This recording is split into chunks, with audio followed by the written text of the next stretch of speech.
Moving on to our next man of the hour. Top three for Greg Dietz. So my top three is going to be interesting. I'm going to totally turn down the audio on my phone in case I accidentally hit something again, like I'm like an idiot. Just go with the first one. Avengers. I've been kind of excited for this game for a long time. I know that a lot of people are like, oh, they didn't show any actual gameplay. Well, they kind of did. They definitely kind of did, because everyone that got to see the gameplay behind closed doors says that you saw snippets of it during the trailer, which tells me exactly that's how it's going to play. And I'm unbelievably excited for that. The idea of basically a looter-shooter concept, but with superheroes, is extremely exciting to me. The idea that basically, like, hey, did you like City of Heroes, but you wanted to play as heroes that you knew or recognized? Well, this is it. That is hype as hell for me. So I'm very, very, very much looking forward to Avengers. I want everyone to understand one crystal clear thing. This game is not done, so stop acting like this is the final thing. Secondly, this is a completely different universe. They're not going to look like the fucking MCU characters. Thirdly, if you only know the fucking MCU characters, maybe read a goddamn comic once or twice.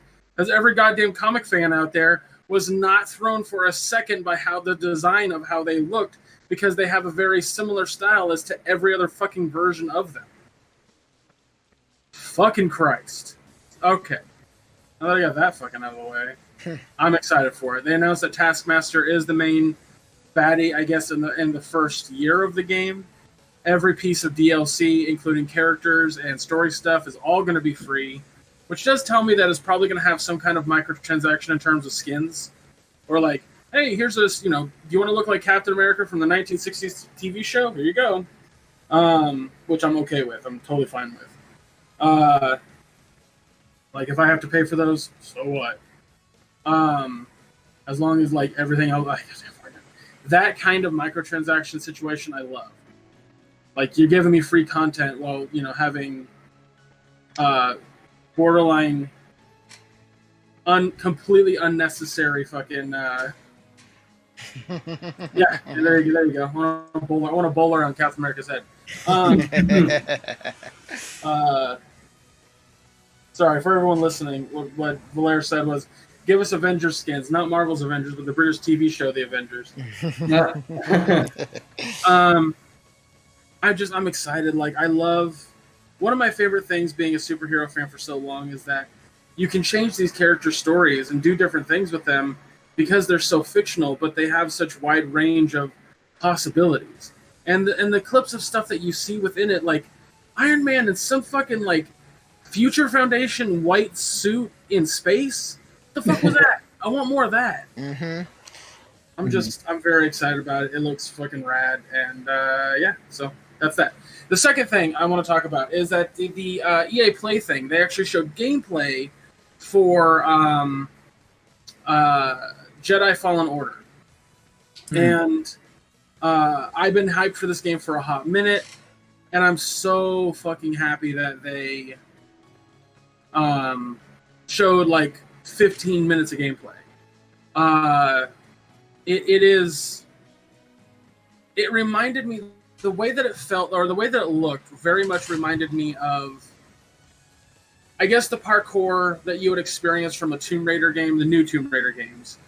And the combat was very, people kept saying it was very Dark Soulsy, but it didn't seem Dark Soulsy to me. Mm-hmm. Because you can kind of go into combat how you choose to. You want to play more defensively and just kind of block all the shots and have them, fleck back at the stormtroopers? Do you want to go in, I almost said guns a-blazing, but he doesn't have a gun in his lightsaber. Are you a super force wielder? Like, everything is player input. So how you decide to play the game is going to depend on your playstyle. They even said, like, you can go back and play it multiple times and kind of do battles differently. And I'm very excited about it. I'm a big fan of Star Wars, big fan of what I guess Disney's continuity is doing. I love it, so I'm very, very happy and excited to see where the story goes. And my last favorite thing of E3, the thing that I think was one of the bigger holy shit moments, was Xbox Game Pass Ultimate. Now you might be saying to yourself, "Oh, it's a service," and the service games, like that service industry, kind of hurts developers a little bit. And I get why you would say that. I get where that comes from, because it's kind of hard to see where productivity is going to come from when everything is in a service. But this is where Microsoft steps in and says that they're going to be giving the studios the money to pay everybody. They're going to be giving the studios the money to keep the lights on and all that shit. So that's where that part comes in. The other aspect that I find fucking awesome about it is that all first-party Xbox titles are going to be on Game Pass. So if you have Game Pass Ultimate or just Game Pass in general, you'll get to play these games day one, without having to essentially buy them outright, because you already have the service. That is very exciting to me. One of the things that I also thought was really fucking cool was that if you have, you likely everybody who has an Xbox has Xbox Live Gold, so they can play online. But if you also have Game Pass, however much time you had left in Xbox Live and however much time you had left in Game Pass is combined into one thing. So basically, I had Live until November, and I had Game Pass until the end of July, and now I have Game Pass Ultimate until the end of January. That was very cool. I was like, that's awesome. They're not like, they're giving you all the months that you've paid for regardless. There's just so much good about it that I was. They added like 15 fucking games on there too, like that day. Mm-hmm. A ton more to come. I'm just, it's very fucking pro-consumer, very pro-consumer. It's you can also go to Xbox.com and buy like a full year versus just buying, doing the $15 a month, or you can do $50 a month and not worry about it too much. But yeah, I don't know. I was very, very excited about that. I thought that was easily one of the coolest things that I got to experience. So I'm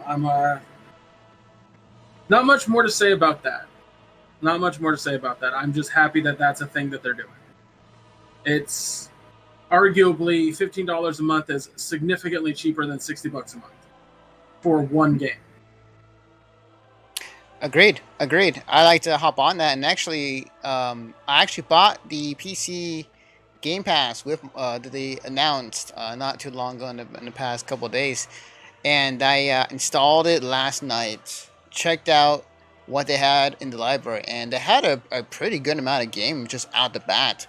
Like, I was playing Slay the Spire literally this morning, just to see how it works, and it works perfectly. And they're planning to add more games to the service, and I'm really excited. Like, I cannot wait to see what other games are gonna bring in. There's already a ton of games on the Game Pass. I'm really excited to play at some point. Yeah. But yeah, it's a great service.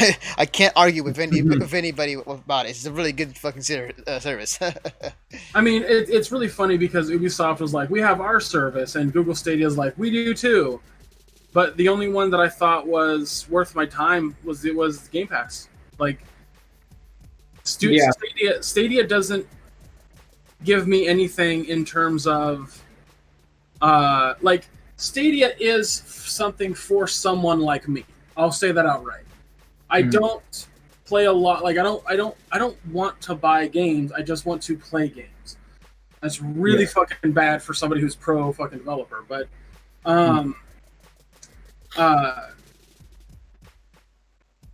the problem is that I understand how this market works. And when I look at Stadia, I go, that's something I could use. If I had a Google Cast on my TV downstairs and I had Stadia, that would work for me. However, I have an Xbox, and that was why I was excited about that. I don't know. There's just a lot. There's a lot to it that I really enjoyed, and I'm excited for. I'm excited for the fact that like everybody I know it has Game Pass now. Mm-hmm. So when Gears 5 comes out, nobody can say they can't play it. At least nobody I know with an Xbox can say they can't play it. And if you have a PC, you'll get to play it too. Yep. Coming to a stream near you guys, Anthony and Greg try to play that fucking escape game type. Oh yeah, I forgot. Yeah, I actually watched the dev talk about it. Yeah, it's an interesting mode. I'm willing to try it out. So. Yeah, so that's it. So yeah, Avengers, gameplay of Jedi Fallen Order, and Game Pass. Hopefully.